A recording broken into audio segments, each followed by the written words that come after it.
Hmm. I'm so nervous about senior year starting soon.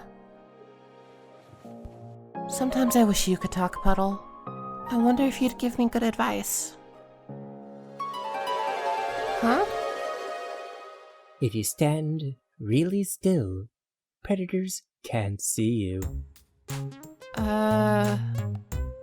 If you're too lazy to get up, you can always eat your own poop. Ew, no, Puddle. If you want to tell someone how angry you are, just cross your ears. That's the last time I ask a bunny for help.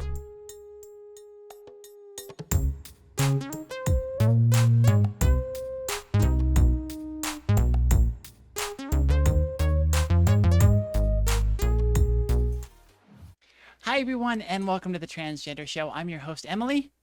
Very excited today to welcome our guest, Larissa Frost. Larissa is the voice for the Rain character, Rain Flaherty, in her own animated web series based on the webcomic Rain by Jocelyn Samara, who you just saw a clip of there. That was a teaser trailer for that one. She also produces the animations alongside one of her partners, Tresenella, who provides the stellar animation. I'm sure I'm butchering all these names, and provides the stellar animation and the music and does music production. Larissa is also the voice of Bird in Dylanbeedoodle's Ava and Bird, among many other things that we'll talk about after our break later on. So in the meantime, everybody, let's welcome voice actress and indie animation producer, Larissa. Hi, thank you for having me. It's wonderful to have you. Apparently my tongue is tied today, but we'll go ahead. We'll get through it. Let's go ahead and jump in with my first and favorite question. How did you choose your name? That is a very interesting question. um, see, have you ever played Truth or Dare? Yes. Yeah. I think every Well, child does. when I was about when I was about 14, I was playing Truth or Dare with some friends. I had just started talking to them about questioning. By that point, I had already basically just decided, but I was like, maybe they won't accept, so I'm just gonna say I'm just questioning. And we were playing Truth or Dare, and one of them just says, "Change your name to Larissa or something." And I got to be honest. Now that I've done it legally, I think I've committed a little too hard to Truth or Dare. I'm gonna be 110% honest, but you know. That is fully committed. I do appreciate that. You're taking your childhood games seriously. I don't think that was the intent of Truth or Dare, but good on you. Uh, On a more sentimental note, my middle name, Robin. My mother, who's passed on, she wanted to name me after a certain silly old bear's best friend, and my dad wanted to name me after a certain best at what he does comic book character. So they compromised, and honestly, I think mom had the better choice of the middle name with Robin. So, so now that they both passed on, I changed because I was originally going to keep my old middle name. So I was, my brain was slow. My brain is very slow today, and I was thinking through, through Winnie the Pooh's best friend, and I'm like, I don't know that Piglet has another name that would be appropriate in any way, but okay. Um, so as we jump into your story, when did you first realize? I like to start at the end and work backwards. So when did you first realize that the term trans applied to you? I had to have been about had to have been about 11. I was up late at night. I don't know what brought me to MSNBC, but I was watching a documentary about two detransitioners, actually. Two people who went through their own transition story, found out wasn't for them, and detransitioned. And that was like my first introduction to anything transgender related. That wasn't my weird gendery feelings when I was even younger. And at the end of it, I just left there at night going like, So that's the thing you can do. Why would you go back from that? And then that snowballed into um, everything else. Mm. So And then looking back prior, once you had that term and understood that transgender might be a thing for you, how far back were you able to trace that and kind of go like, oh yeah, I've seen the signs since this age? my first memory, call it a little cliche, but my first memory is when I was about 3 or 4. I was playing with my older sisters, and I was playing with their toys, and we were all playing together. And my uncle, haven't spoken to him in quite some time, but he grabbed one of one of the Barbie dolls and started running around the house saying, little Laurie. I'm not gonna say my dead name on stream. Uh, little Laurie wants to be a girl. I'm just like, I don't know, that just left a really weird feeling Hmm. that that day when I was just 3 or 4, and that stuck with me through adolescence and through puberty. So How did you come to terms with the fact that you were trans? Was there a period of that where you were kind of struggling to accept that as who you were, or was it something that you took to immediately and were like, okay, yeah, this is it. This explains a lot and is opening a lot of doors. I a lot of the information that I originally read up on was pretty outdated, and some of the places I was going to look were either not very safe for work sites to do some of this stuff, and some question stuff, and lots of forums, and like a lot of it was really outdated, and some of it was pushing people away from it because, hey, you're going to end up being alone, you're going to end up not having anyone that loves you, stuff like that, stuff that is ostensibly not true. Um, and after seeing that documentary and researching, it's like, this is who I am, but do I hide it because I might lose everyone I care and love? Which is why it was really hard to come out as it no as it snowballed, as puberty started to really kick in. It's just like, I don't like this. It was something I really took to and accepted, but it was something that I had completely accepted as something I would have to hide when I was very young. So That's so that's interesting. just unfortunate that that's how it was for me when I was younger, but it's something you get through if you let yourself. I find it so interesting that the thing that opened that door for you is a detransitioning documentary, sort of along the lines of the no publicity is bad publicity kind of thing for the trans community, I guess, because it helped you find yourself, and I really love that. Despite that, how detransition videos are usually used to invalidate the trans community. What was that? Yeah, what was that period like for you? When did you feel finally able to start to come out and express yourself and talk about yourself publicly? As online, it started about when I was 14. I started meeting some people online. I started speaking with one of my partners through mutual voiceover stuff, because I've been doing voiceover stuff for 10 years at this point. Mm.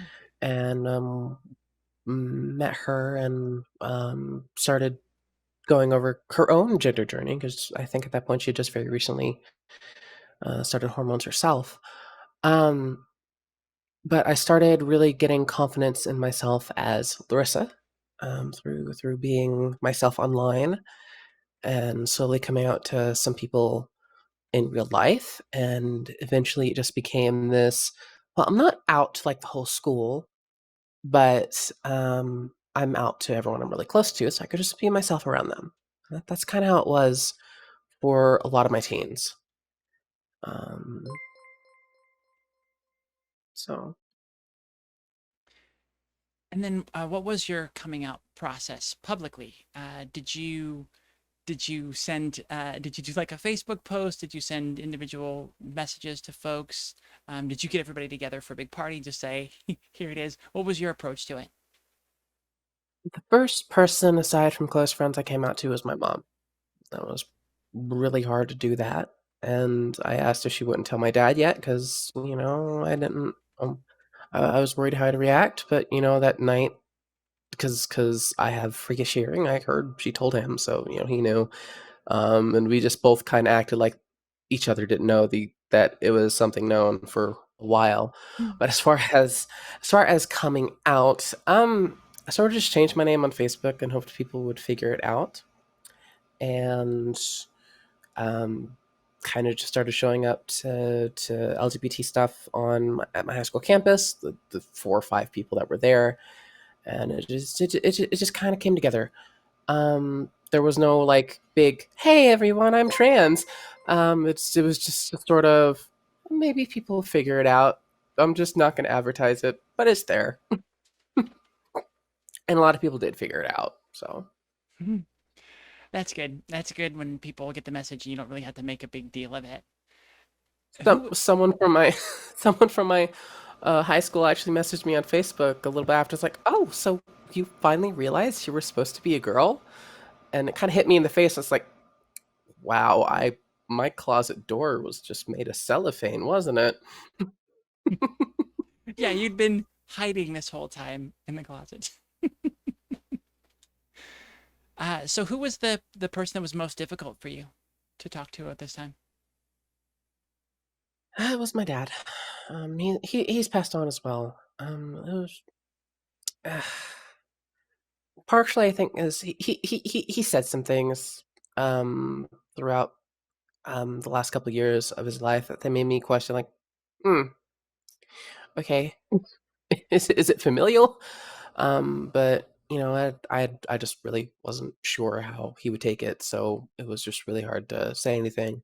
Hmm. And it eventually bubbled over into a really big outburst where he had to sit with me and like school counselor because it was a big no one was there because I was late for school, but it was a big outburst, and there were counselors that had to like get in the situation because they thought it was about to get physical, but it wasn't.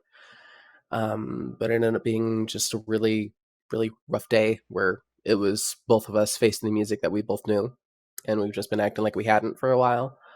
But the hardest person to talk about this and come out to has always been him, and so, but he passed away back in October 2020, and I know he accepted me, but his last words were "I love you, son." So that's harsh.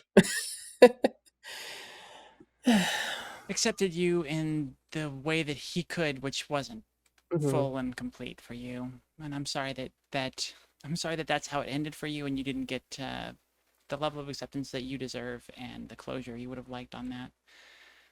On the flip side of that, was there anybody that accepted you or supported you in a way that you weren't expecting?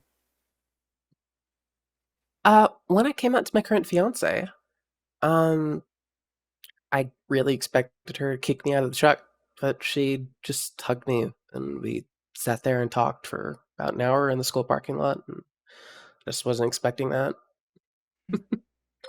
So, It's always nice to have those people in your corner, just as your support network. But then the ones that you aren't expecting, the ones that you're expecting might either be a problem or are really worried about, and then they turn out to be really supportive. It just those are the best stories. What is your level of acceptance been in your work endeavors? You are a voice actress and you do these online projects and stuff like that. What is your acceptance felt like for you?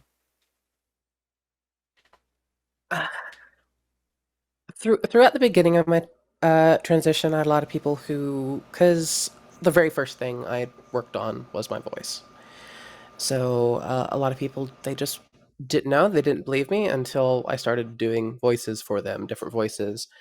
So they didn't believe me that I was trans until then. Hmm. Um, but uh, a lot of them I don't really speak to them anymore, and I'm probably not going to say very much, but they weren't the most they were accepting in their own not accepting at all kind of way, if that makes sense.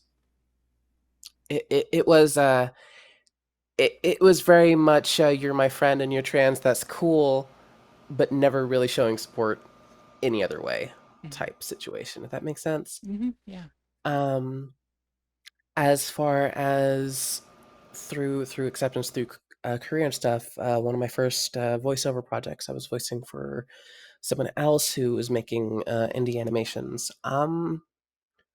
They treated me pretty rough. They wouldn't change my dead name off of things when I asked, and as I started to work on my voice, they were very critical of it, saying it just didn't sound good enough to work in with anything. And as it got harder and harder to really work with them because they were just being pretty impossible, it just got to a point where we just separated ways. Um, and as I'm sure a lot of other um, gender queer voice actors might tell you, it's pretty hard for us in the space. We're often overlooked for a lot of roles, um, not just because we're trans, not just because a lot of us can't like nail down like that cis sounding voice. It's just hard to really build up confidence to audition for whatever gender roles you might be auditioning for because oh, I am getting tied up here. Excuse me. Um, because vocal dysphoria is pretty common amongst trans voice actors that I have met. Um, and project leads aren't always the most accepting, um, and often overlook genderqueer individuals altogether. Yeah, it seems like that's kind of a theme in acting, right? There's very stereotypical ideals for the characters in these roles, and you wouldn't, I guess you wouldn't offhand really automatically think that would be the same for voice acting, but apparently it's the same where they just have these ideals that they want to hit for these characters, and if you're outside of that slightly, then you just don't fit for them. And even if it's a trans character, sometimes people won't. Sometimes, at the annoyance of gendering non-binary people, sometimes they won't list if they would prefer someone who is assigned female at birth or male at birth. They don't mark that, so people just get overlooked for that characteristic. And sometimes cis people are just cast as trans people because reasons. I don't know. It's frustrating. Do you find that you have trouble getting cast as a trans person because you don't quote unquote sound trans enough? So far, almost every character I have listed is trans in some way, whether it's through whether it's uh, fan fan fiction stuff where we turn a character trans, or if it's a trans character. And a big emphasis that I have had with some of these characters is I wanted to make sure that it didn't sound flawless. I wanted to have the imperfections that my voice has, then have imperfections that are common with trans people in their voices, and I wanted to reflect that for a more realistic sound with the characters I voice. All the characters that you listed when we started, Rain, Bird, they're both trans. They're both going through very different gender stories, and I like to reflect that with the voice the best I can. Hmm. Something you said before, we were sort of talking about the connections or the friends. Have you found that it's easier to make and maintain new friends, that know you as Larissa than it is to maintain relationships with past friends, even if you've had quite a history with them? So far, I have not heard from some of the people who knew me before in almost 4 years. Comparatively, a lot of people who I have met um, as myself online and in public, I have maintained those friendships as best I could for years. Some people I talk to every day. So I have found it is easier to maintain relationships with people who know me and not as who I used to be. Mm. Um, What do you feel you've struggled with the most in your transition? oh, that's a tough one. I would like to say my voice. Um, I struggled a great deal starting out with my voice. That's where a lot of my dysphoria was focused. Um, and physically, for the longest time, I was struggling maintaining staying on hormones because I started doing DIY hormones. You know, I'm nothing against that. Sometimes that's the only option a lot of people have, and I'm not gonna dock people if that is their only option because that was my only option for some time. And so for a good a good half my transition already, I've only been on a genuine prescription for about a year and a half now. So Mm. Moving on to our big ethereal question, and just sort of a thinker. It's a very personal question. What does transition mean to you on a deep level?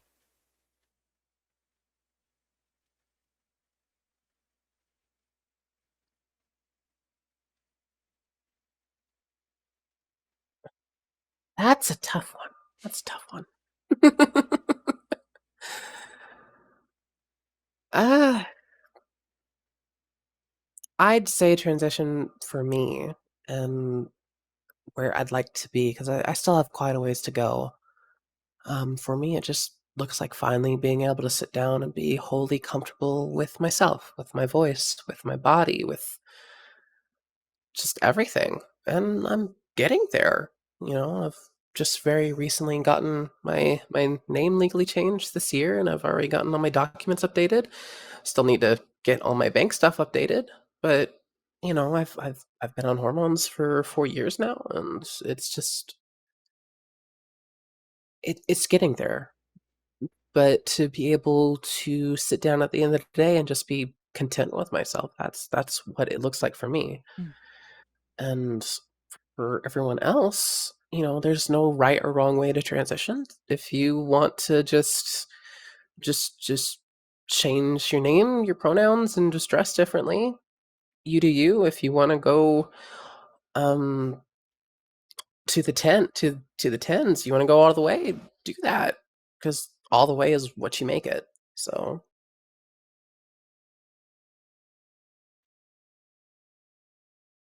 Have your goals shifted as you've moved along in your transition?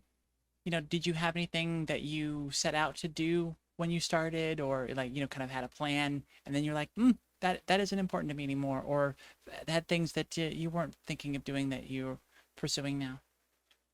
as I have come to accept and understand different layers of my identity, the plan has changed. You know, I stopped really caring so much about passing when I just finally accepted. You know, I am non-binary. I'm a non-binary individual. Um, you know, so maybe passing isn't something I should desperately try to worry about because that's something I'm really worried about.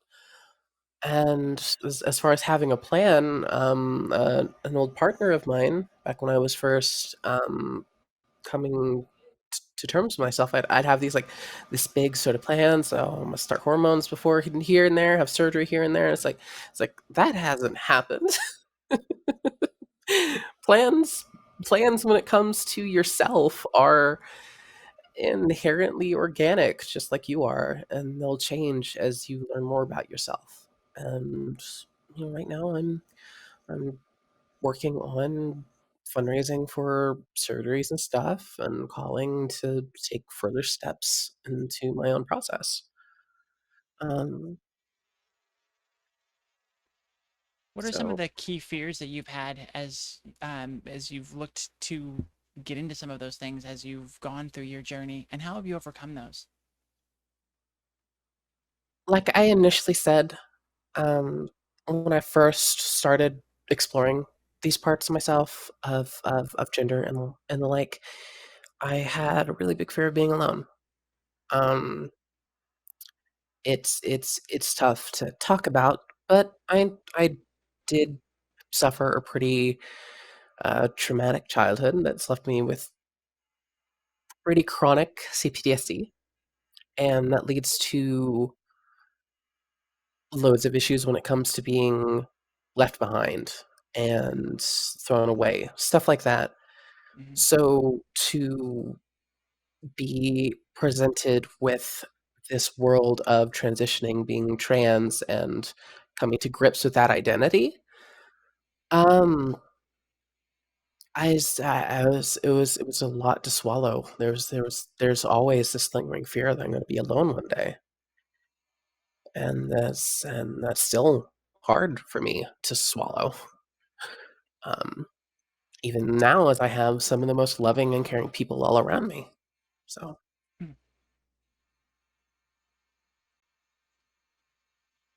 As someone who is coming to find a lot of love for yourself and acceptance in your non-binary identity, what are some of the things that you struggle with as far as dysphoria?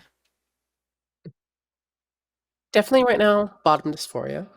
Um, Still a lot of bodily dysphoria and some dysmorphia too.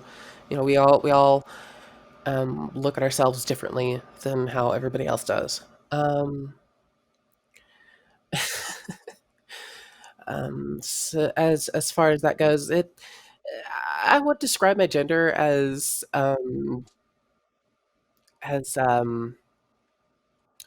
if women are Coke, I'm Pepsi. Because, you know, you go to a restaurant, you ask for one, they say we have the other. How often are you going to say no? It's the same thing. That's basically the best way I can to explain uh, my my own relationship with gender. Um, it's because gender's fake. It's what you make of it. Just Mm. have fun. So yeah, what are some of those things that you do to find validation in your identity when you're feeling that dysphoria? What are some rituals that you have to break that?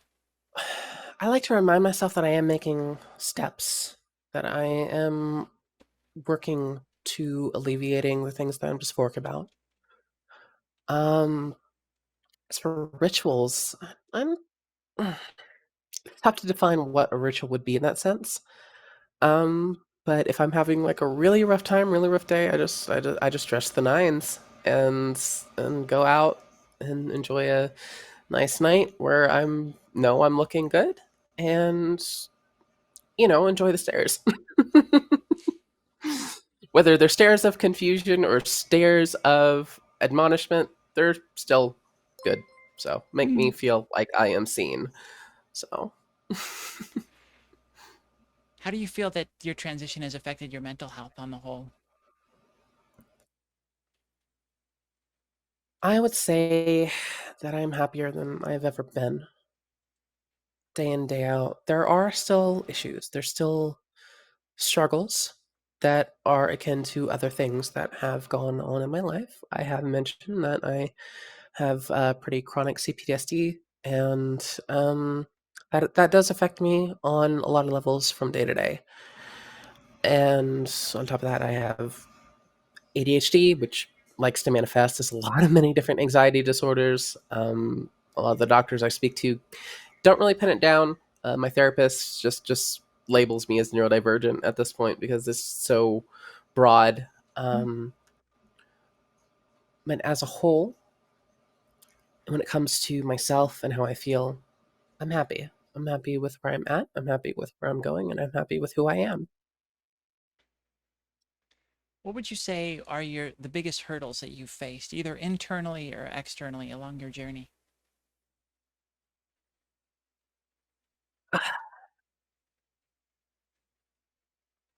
For like a multi-pronged sort of fork thing going on is a lot of it was um accepting myself on the many different levels, accepting that I am ace, accepting that I am poly, accepting that I am non-binary, and accepting that some of the people who I were sharing spaces with and in social circles with were not good for um, my progress both as a person and progress with my transition.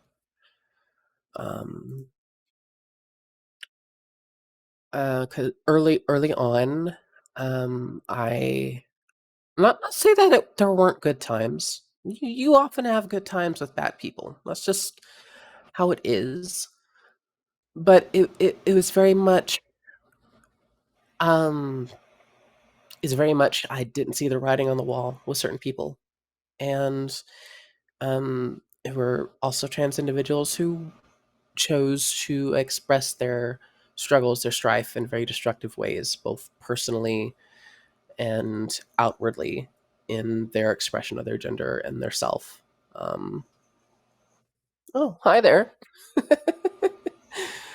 um, little puppy coming in to say hi.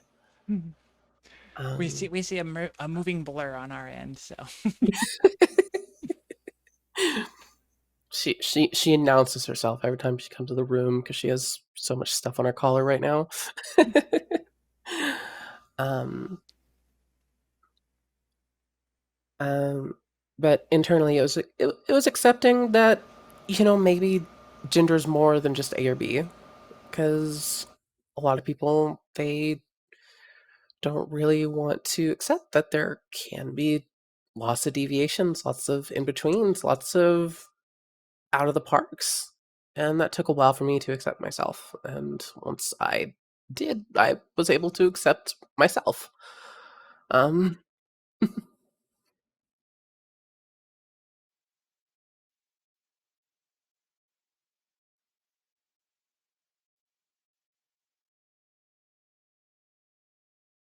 I think I've met some of the most wonderful people in my life. I think I have become a far better version of myself than I would have ever been otherwise. And I think I have been able to find a great deal of callings artistically, um, educationally, professionally, in so many ways by transitioning, by accepting myself and being myself. Um, I don't think I would have kept going with voiceover if I didn't if I didn't start transitioning, if I didn't find Rain to voice Rain when that project started to float around Reddit. Um, I don't think I would even be um, working on all the various things I work on professionally if I hadn't started to come out and started to really be like, okay, if this very rough project lead is going to treat me poorly because of my voice, I'm just going to work harder on my voice and voicing even more things in spite of them. Um, and through all of that, I've met some of the most amazing partners. I've met some of the most amazing friends, and I cherish and I love them every day because I took the leap to risk risk the fears that I had of being lonely, and I'm here with some of the best people in my life. Honestly, I feel that's my best accomplishment is not being lonely at the end of the day, despite how much I feared it before I started to transition. that's wonderful. I feel that's definitely something that you manifest on your own by being a good person, and just by being a good light in everybody's lives. We got a lot of great comments coming in chat, and we'll get to those later. Apparently, Lennon has a comment as well. I don't know if you can hear him growling at me in the background, but what is your favorite thing that you have learned either about yourself or the world around you through your journey? That people are a lot more accepting than you often give them credit for. Part of my very early figuring myself out, where it was just, hey, you're gonna end up alone with nobody that loves you, stuff like that. Those I'm just gonna really call them lies. People are a lot more accepting than you give them credit for.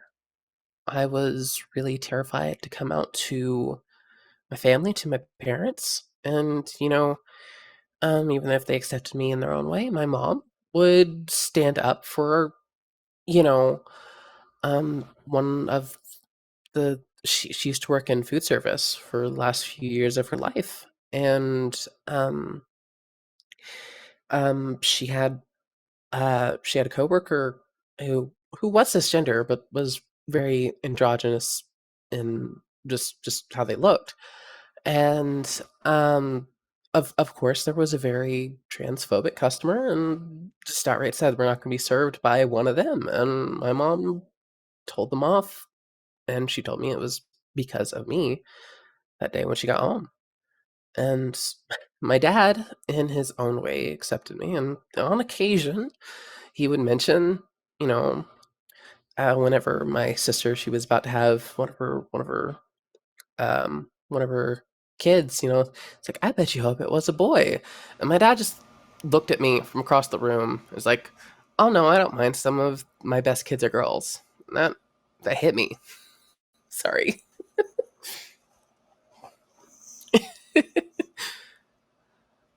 People are a lot more accepting than you give them credit for. And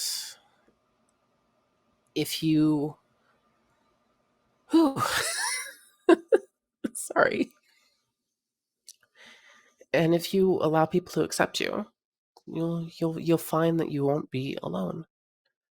And that is the favorite thing that I have learned. I need a second.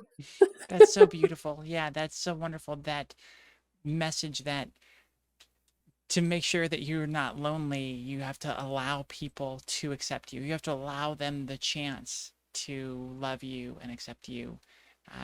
Give them that ability. Don't, try and hide from them. I think that's a wonderful message, and I'm glad that you're able to find that. As we wrap up this section, what advice do you have to pass on to younger closeted trans folks out there?